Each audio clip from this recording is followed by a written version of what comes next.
Hi, welcome to the Black Boogie channel. On today's video, we are going to review this baby, the EVH 5153 Stealth model, and its matching 4x12 cabinet. So stay tuned, this is going to be a good one.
What do you get if you buy the EVH 5153, and what are the advantages or disadvantages if you're comparing it to its predecessor, the PB5150?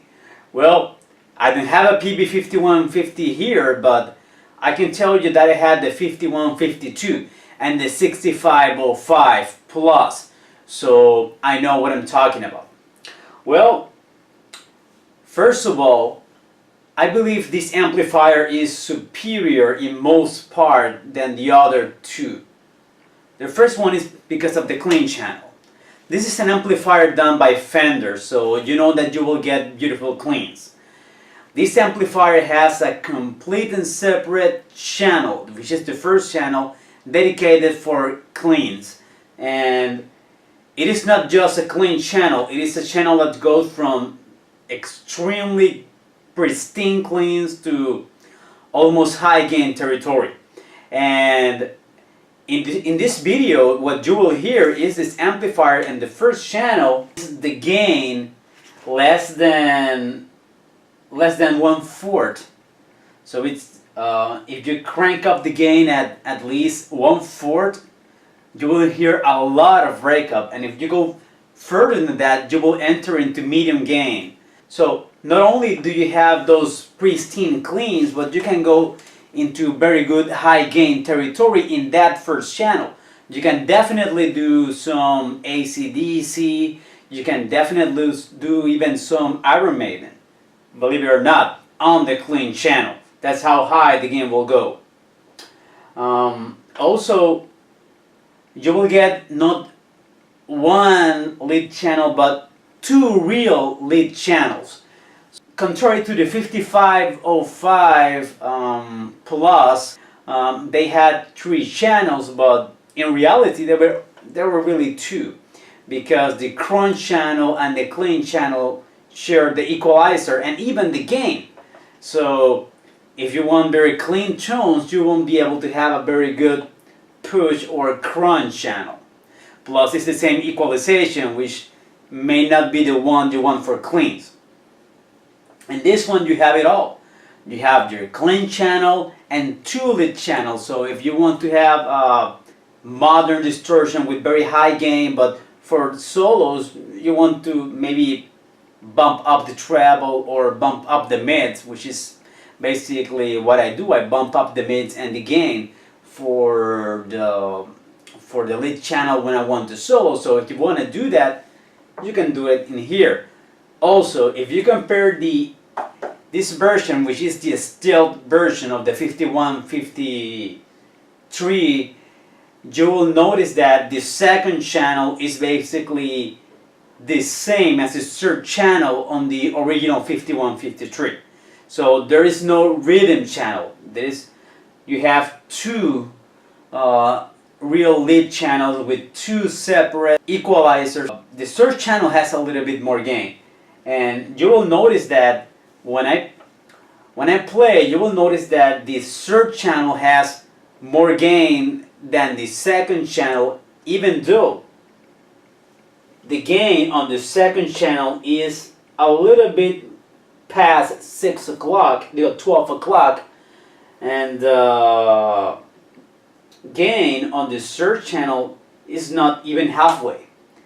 So there you can see that there is a lot of gain in this amplifier. Also, one advantage over the 5153 original version is that this one have a resonance knob on the back for each of the three channels, and the presence for each channel is here. So I believe the stealth version is way better than the 5153 regular, and I do believe that it sounds better than the 5150, but the 5150 is a great amp. That's why it is so iconic. But if you're going to consider buying that one, which is cheaper, or this one, if price is not a concern, well, take into account that in this one you can have real three independent channels. There's really no need for having a tube screamer in front of it. It is great. Plus, look at that. This is one of the most awesome looking amplifiers for metal. Just falls short second to the Mesa Boogie Dual Rectifier. Also, I want to talk about this cabinet. Listen, this cabinet has the EVH creambacks, which are very in-your-face speakers, which means that they kind of are very throaty, I may say, like in your face, and it may sound harsh when you are in the room with it, but in the recording you will notice that there is a very clear presence of the guitar. Also, when you're playing with a band, you will notice that this cab, at least at band playing volumes or band new playing volumes, you will notice that you will really stand out. This is not the type of cabinet that sounds good when playing at low volumes. In fact, only the clean sounds good, but the distortion sounds awful. In fact, for you to listen to listen to what I'm playing and for it to sound good, I have to really crank it up. I have to really crank up the volume. Apart from that, this cabinet has a lot of low end. It's very solid, awesome looking, and even though it may sound harsh in the beginning, when you crank it up, it really shines and you will love it.